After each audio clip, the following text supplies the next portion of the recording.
In Shakespeare's play Othello, the maid Emilia tells Othello that the moon is coming too close to the earth and driving men insane. So the power of the moon, it's mystical, it's magical, and it's been used, these cycles have been used for eons to manifest, to bring about things in our life or to let go. And we're talking about full moon energy today. So we're going to talk about 5 rituals to harness full moon magic. These are some of my favorite, and I'm really excited about it.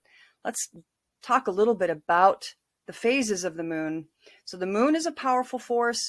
It impacts the tides. I think you're aware of that. Farmers use it to plant their crops. In fact, they plant their crops on new moons. This was an ancient practice. It's still used today. In fact, the Farmers Almanac that people reference that comes out every year talks about the cycles of the seasons and when it's most advantageous for farmers. If you ever have a chance to take a look at a Farmer's Almanac, it's really interesting. We are about 70% water, so of course it's going to impact us. The couple things that I found out as I was researching this for you, that our sleep cycles are definitely impacted. I mean, I know this, I don't need science to tell me this, but they have found that it impacts men and women differently. Women tend to get less sleep and have less REM sleep, random eye movement, which is about dreaming, and men tend to get more sleep and have more REM sleep cycles. I just thought that was interesting. And then the word lunatic comes from a Latin word, lunaticus. That's it, lunaticus. I tried to practice that before I did this. And it means of the moon or moonstruck. And the Greek philosopher Aristotle and the Roman historian Pliny the Elder all talked about the moon and its power over men. So that's what we're talking about today. I just wanted to go over the phases. When we're talking about waxing, it's about growing. Waxing is the moon is getting bigger, more powerful. And then the energetic peak is the full moon, and then it starts to wane and it goes to the new moon, which has its own energetic cycle. And I'll talk about that in a different video. So I just wanted to share those with you because I think it's good to know.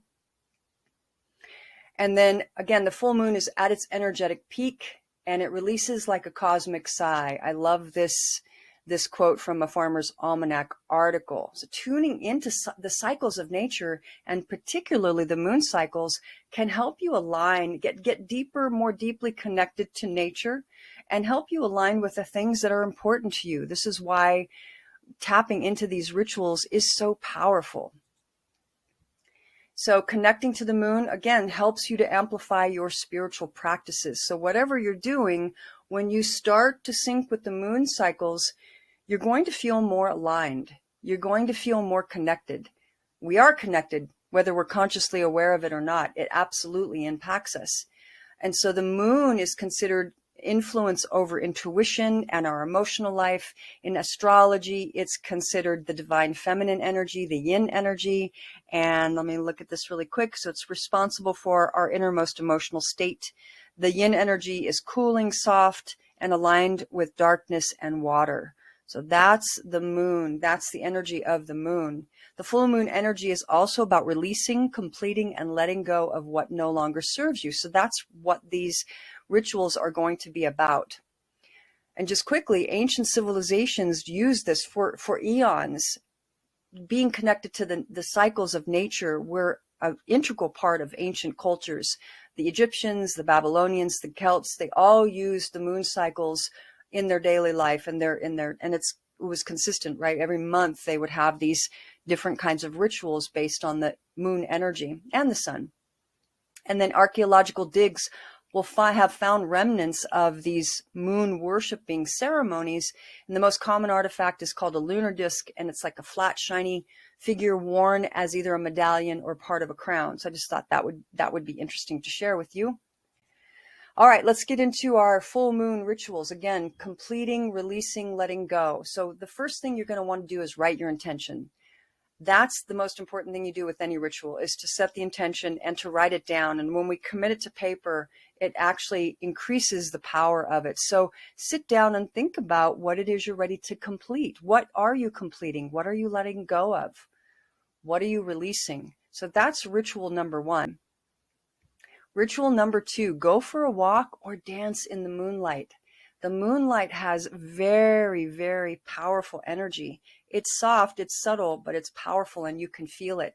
So go out and spend time in the moonlight. And just kind of a quick note on one of my past experiences. When I lived in San Francisco, I'm an inline skater, and so my friends and I would love to skate on full moon nights because it was so bright we could see where we were going. We didn't really need the street lights to get around. So that full moon energy was very powerful for us. It was playful and it was sweet and it was emotionally, when we were connecting. It was just such a very, very special night when we could get out on a full moon. So go for a walk or dance in the moonlight. That would be ritual number 2.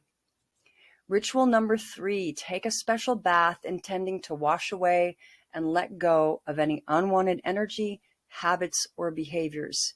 Water, again, is connected to the moon. Remember, the moon that's that energy, that yin energy. It's the darkness, it's the water, it's soft.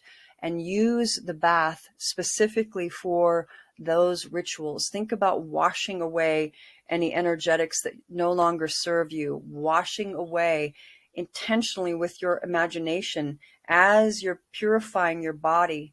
You can use Epsom salts and other things, but purifying your body. And then as the water goes down the drain, imagine that all of that is rinsing away.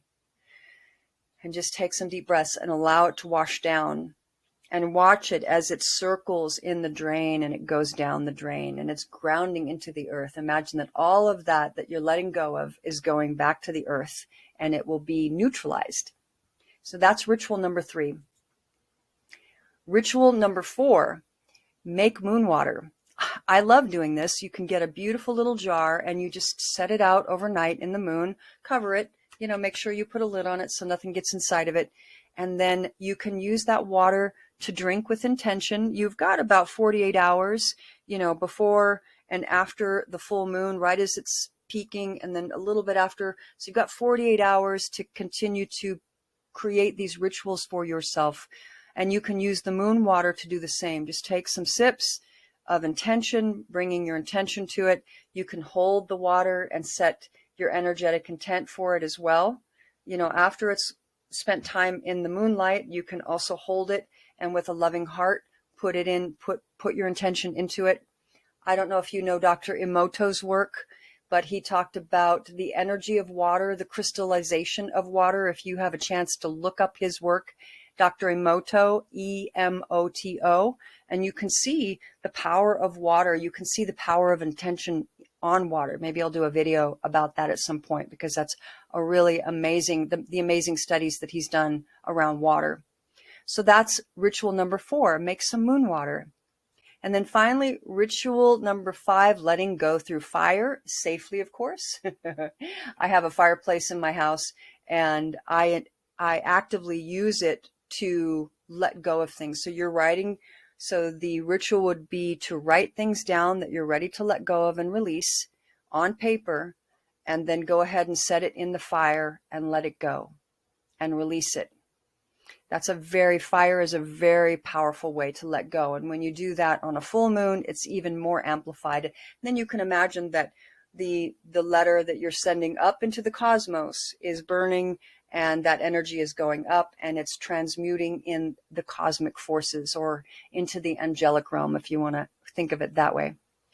So those are the 5 rituals. Those are the 5 rituals that I'm really happy to share with you. They're some of my favorite. And I just want to thank you for watching and subscribe, and then turn on your notifications because I put my videos up every Friday and you'll get notified when they drop. The other thing I would love to ask you is if you could put in the comments something that you enjoyed about the video, or maybe one of your favorite full moon rituals that you use that I didn't talk about in this video. So there you go.